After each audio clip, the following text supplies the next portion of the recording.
I think most salespeople, the really good salespeople, are more focused on credit and the spotlight and like feeling accomplished more than what their W-2 says. Your W-2 is a reflection of how hard you worked and like how fulfilled you are as an individual salesperson. It doesn't go the other way around. Welcome to Sales Pipe Pros Podcast. Here's your host, Mike Petrosyan. All right, everyone. Welcome to Sales Pipe Pro. I am your host, Mike Petrosyan. Thanks so much for joining. And I have a very special guest today. This man is a quota crusher, comes from tons of sales experience. I personally work with him, but we'll talk about that in a little bit. But I appreciate this guy's style, true go-getter, doesn't take no for an answer. And I'm excited to have him here. Tim Yandel, welcome, my friend. Thanks, Mike. Pleasure to be here. Appreciate you joining. So, since college, you have been in sales, and that has not changed. Tell me a little bit about what inspired you to get into sales, how you got into sales. Tell us how it all started. So I went to University of Illinois in Champaign-Urbana. I actually graduated and was going in the journalism path, print journalism. And, at that point in time, graduating with that degree, I don't want to date myself, but it was right about the time that the internet was getting popular. And, print news was slowly going away. And, the money wasn't into it. And honestly, if I wanted to pursue a career into that field, I'd have to move to like a rural place in Idaho and live there for a couple of years and do your thing. And that just really didn't appeal to me. So I decided to pursue my other passion, which is become a rock star. And so moved to Chicago and ended up, bartending and playing gigs and playing guitar and singing and doing all that kind of good stuff. I was in 2 bands. And then we started getting popular and we realized that we can't do bartending gigs anymore. So we need to all get day jobs. And lo and behold, I decided to, do like a lot of entry-level salespeople do, is just interview with a bunch of, scam-based companies and then find a good one. So I ended up, finding an entry-level sales job and kind of worked my way up from there.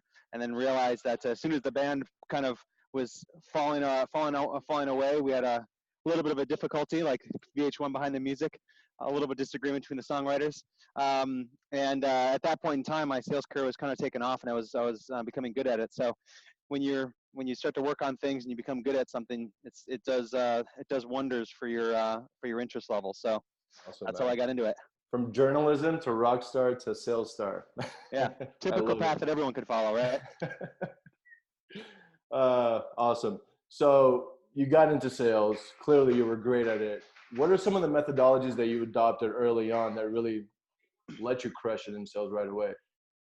I didn't really have any methodologies at the beginning with. I just, Actually, I really was. Yeah, I was really bad at first. I think it's more of a competitive nature. So when I started, there was like an hour meeting of like what you're supposed to do and welcome to the company. And then when I got out of the meeting, it was literally this like source material that was handwritten from someone that got fired before with phone numbers on it, and started with 3 people. And the goal was, try to get as many connects as you can. And here's your sales script, and then go. And it was literally like, there's no warm and fuzzies when I first started. And I got crushed by the people who started with me. I just was, out of my element, didn't like it and felt uncomfortable. But then I started realizing that, being competitive with the people who started with me was important. So I needed to like really, really beat them, and kept that and hone that interest. And then honestly, if I had to like really, really hone it down to one thing, it's listen to your trainers and the people who tell you what to do, and apply at least one all these meetings are fairly long anyways, but like we'd have a meeting every day about an hour and a half long. And all I had to do was just really implement one thing that they suggested or tried to do that day. And it really wasn't rocket science. I think a lot of folks just like one in one ear and out the other. And I attribute a lot of my success to really not doing that and really holding myself accountable to try the new things that they were teaching me. And then once you do it a couple times and you start seeing the results, then you start to become a master at it, and you just kind of get better with time. Awesome. Now, did you have specific mentors outside of work that you were kind of feeding off of, that was kind of inspiring you to do better in sales? Was it a different motivator? I guess what truly motivated you? Because you were getting crushed in the beginning. What truly motivated you to stay in the game? I think that you have to find opportunity in things that most people don't see. And we had kind of a new VP of sales kind of take over, and I was the most junior person in the office. And then shortly thereafter, about 3 months in, everyone quit and got fired, and I was like the most senior person in the office. And at that point in time, I was like, this isn't for me. I'm looking for something else. Like, it's kind of fun here, but like everyone's leaving, and like getting caught up on that Right. banter. And I talked to my grandpa and talking about my new job, and he's like, listen, and I'm just like, yeah, I'm gonna be looking for a job, just like everyone else. And he's like, listen, if you're starting out in your career, the main thing you need to do is try to differentiate yourself from the pack of people that quit. And so if all the people you're talking to are saying that they don't know if they're going to be doing this for the rest of their life and questioning themselves and their decisions, he's like, all you got to do is do it for a year, become good at it, and see if you still hate it. And it was really, really sound advice, because after the first year, I mean, it's not like I'm like, okay, here's the year mark. I'm going to go ahead and see if I still like it or not. It was like I blew past the first year, didn't even think about it year two, and then I finally remembered. Like that's, it's funny how you forget that stuff when you're doing well. But it was just like really focusing on being really good at something, as opposed to like, do I want to do this for the rest of my life? And I think that a lot of folks, especially coming out of college, that question is so daunting and huge. Like, what do I Right. want to do for the rest of my life? Like, listen, I don't even know if I want to be doing sales for the rest of my life. Like, I can't. Who can answer that question? You just do what you do and try to be Right. really good at it. And until something else presents itself, what's the point of thinking about it? I hear you, man. I love that you have not mentioned a single thing about money yet. For you, it was more of a competitive spirit, really hating the fact of failure, not accepting failure, but still trying to do everything you possibly can to not be that other guy that gets fired. So Yeah. kudos to you. But I mean, money wise, I mean, there's got to be some sort of inspiration that kept you in the game, right? Actually wasn't money, and it still isn't, but it helps. It helps the Right. conversation of other folks. Like, I live in San Francisco, I own a house in San Francisco, so I mean, I couldn't have those things without money. But I would say that I think most salespeople, the really good salespeople, are more focused on credit and the spotlight and like feeling accomplished, more than what their W-2 says. Your W-2 is a reflection of how hard you worked and like how fulfilled you are as an individual salesperson. It doesn't go the other way around. So I've never seen anyone make money and then seek success afterwards, and it just Right. doesn't go that way. No, I totally appreciate that. So going back to where we worked together, true story, Tim and I actually were on the same team 12 years ago. I joined Tim's team because of Tim. I barely knew anything about the product or the company, but as soon as we met, we totally clicked. I totally saw a quota crusher that I knew was going to help me in my career. Ironically enough, I ended up leaving 3 weeks later because it just wasn't a good fit for me. And I think you and I had that transparent conversation. Huge turnover as well. It was just a very highly competitive environment. Wasn't for me at the time. But what I noticed about you is you were a cold calling machine, man. Like, there's just something that was about you that you were very comfortable on the phone, and you were continuously, constantly opening up opportunities. So that brings me up to, what are some of the strategies that you've adopted that helps build pipe ready for close? I think cold calling is still a useful skill. I mean, everyone that's done sales at this point in time and successful realizes that's a huge component of regardless of like how big the sale is or how many dials you need to make. You still have to be comfortable in the uncomfortable. Right. But I think that if I had to point to it, it's all about time management and forcing you to do the things that you don't want to do. And I think if you think about it, like, everybody wants to build relationships and talk to people that love you and love your product, whatever it might be. But at the end of the day, you got to like really, really put the time and allot the time per week, per day, to make sure that you're focused and organized to do what you need to do. So, and it's Yeah. just a skill that you never really kind of go away. So when tough times happen, if your pipe looks like it's lame sauce and not going to get you to where you need to go, you just have to Gotcha. you just have to look at your calendar and say, is it filled?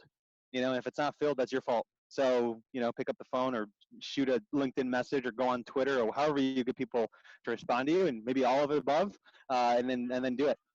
Absolutely. So it's more of a numbers game with you. It's continuing to grind, put in that work, and then eventually good results will come.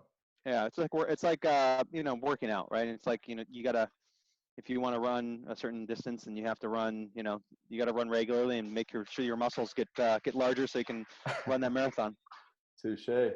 Now you are currently, you've heavily evolved since you're currently a VP of a very prominent organization. You're running up the entire North America's team with over, I think, 45 AEs under your belt, SDRs, SAs, et cetera. So there's a lot of responsibility. How do you deal with underperforming reps? How do you deal with that lack of confidence that you just see that they're not performing and they're possibly not a good fit for your organization? Well, I think that it's different than when you started, because I think when you started was in the middle of the recession we just hit, so that wasn't a really great time to start. Sometimes you do have exterior factors that come into play, but I think the framework that you can use is something I call the R.E.K.S framework, and it starts with results. If you're not seeing the results, you go further down, which is E for effort, K for knowledge, S for skills, and so. Usually if you're not seeing the results that you'd want out of someone, you go into like, are they putting in the effort to get there, right? And if they're putting in the effort to get there, I'll stick in with most people, as long as they have the ability to soak in the knowledge and apply that to skills. So typically reps fail because they don't have the knowledge or skills, and so building a coaching environment that supports that and practice and repetition can really kind of suss that stuff out. But if you don't have the effort and you're not putting in the work, then I don't have time. It might be things we can talk about, like why you're not putting the effort in. Maybe you're not inspired. Maybe you just don't feel fulfilled. Whatever might be going on in your personal life, like there might be some reasons, or you could just be a lazy bastard that wants everything handed to you. So it all depends on what it is. So if you do a good job interviewing, you hopefully can suss people out. But like you have to see if they're putting in the time and energy to make things work.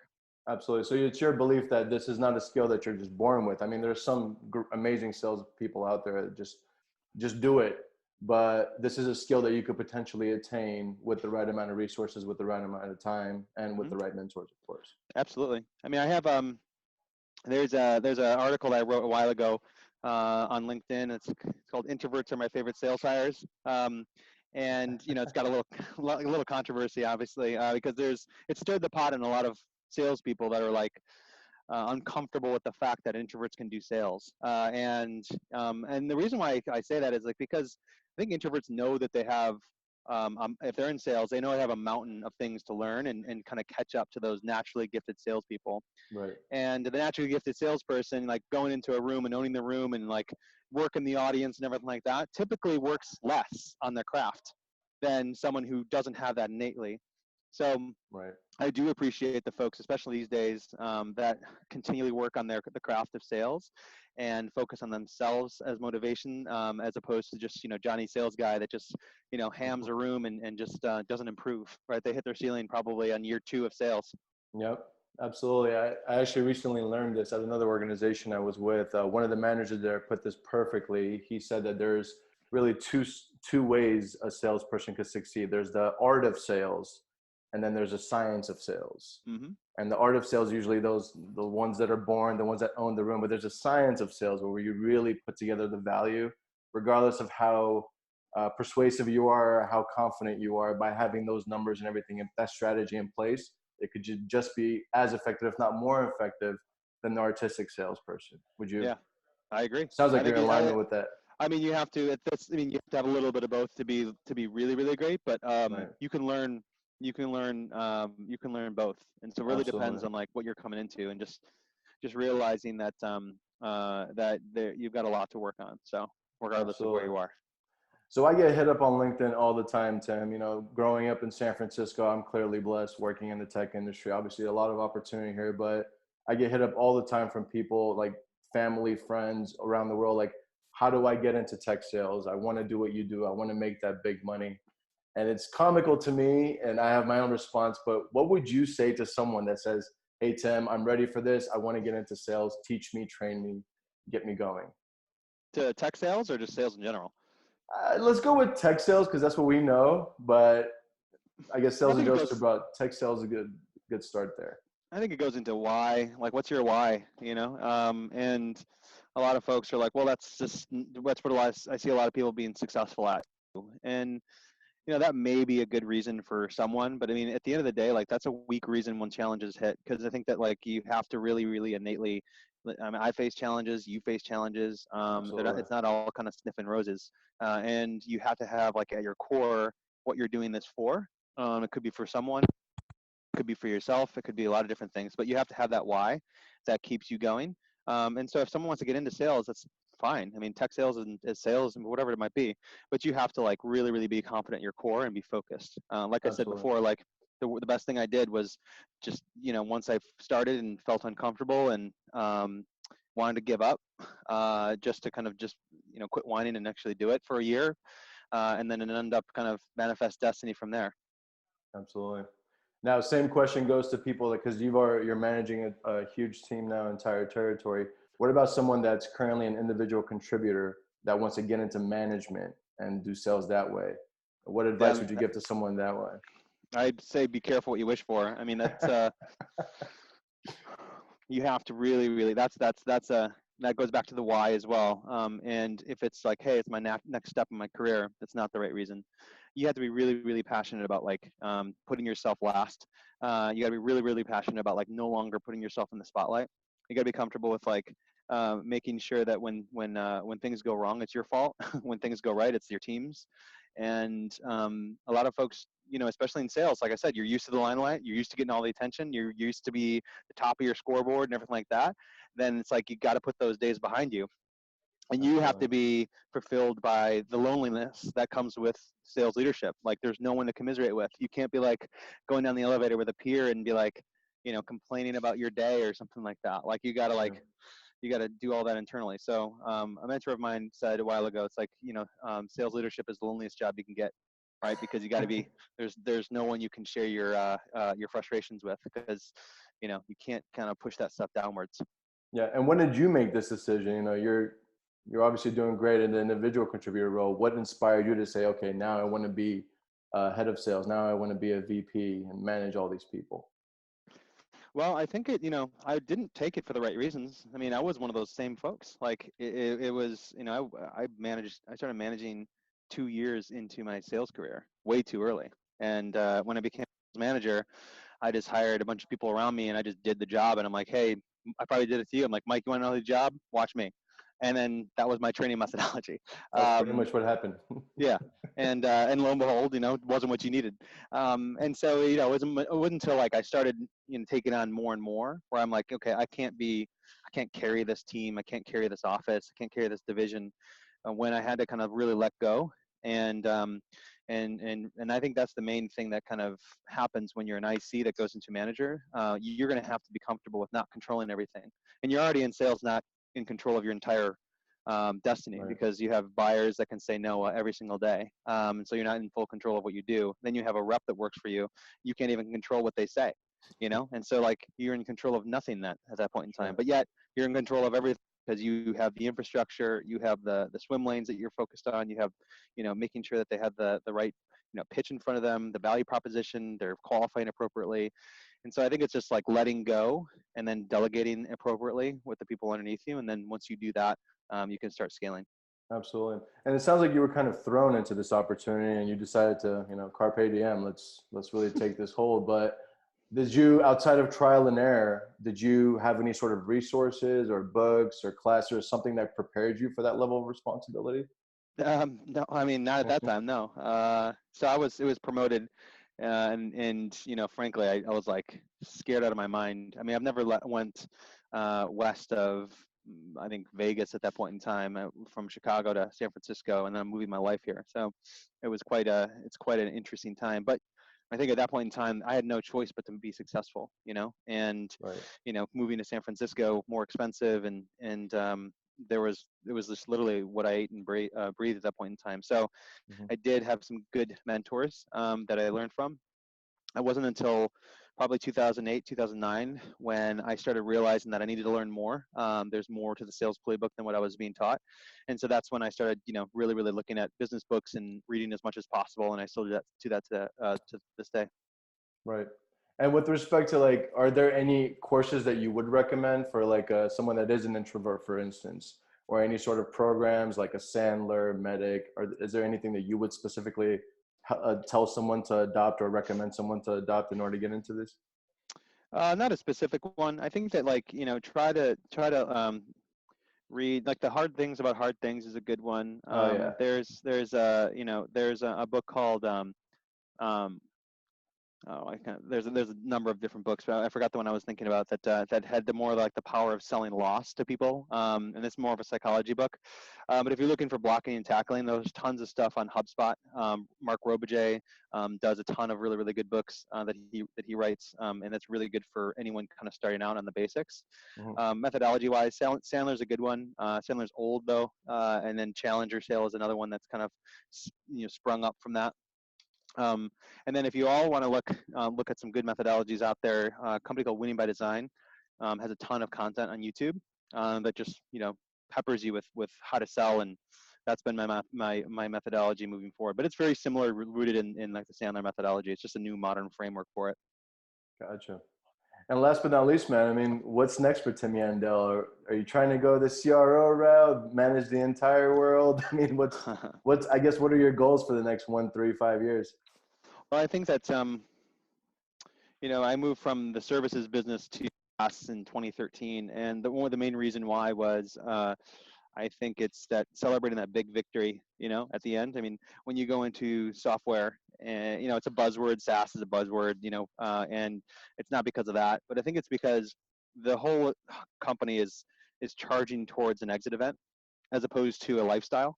And then when you have a services company that's just about feeding the people at the top, even if you're at the top, you're like, this isn't very fulfilling.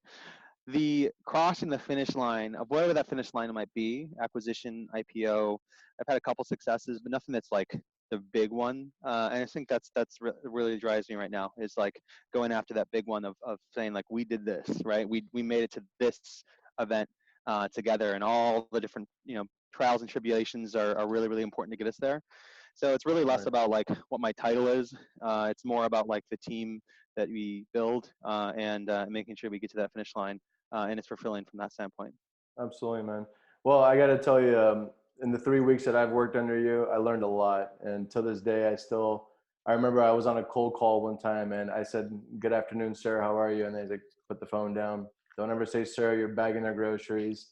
That still resonated well with me. I like that style. Like, we were in that Wolf of Wall Street kind of a pit approach, and it's really inspired me in many ways, man. That's one of the reasons I reached out. Wanted to thank you for all the guidance, and clearly you did something right, because I ended up excelling regardless. But you should have stayed for the next 3 weeks. That's when it really started kicking in. That first 3 weeks is were people falling off, or the next 3 weeks where I was really, really giving you the keys to the kingdom at that point in time. Oh yeah, that's right, folks. By the way, I did quit 3 weeks in. My first college job, I quit in 2007. One of the worst times in history. So kudos to me for making that mistake. But Tim, really appreciate your time, man. Thanks so much for joining. Can't wait to see what else you have in store in this crazy SaaS world, and keep in touch, my friend. All right, likewise. Thanks, Mike. Thanks for joining. For more episodes, visit salespipepros.com.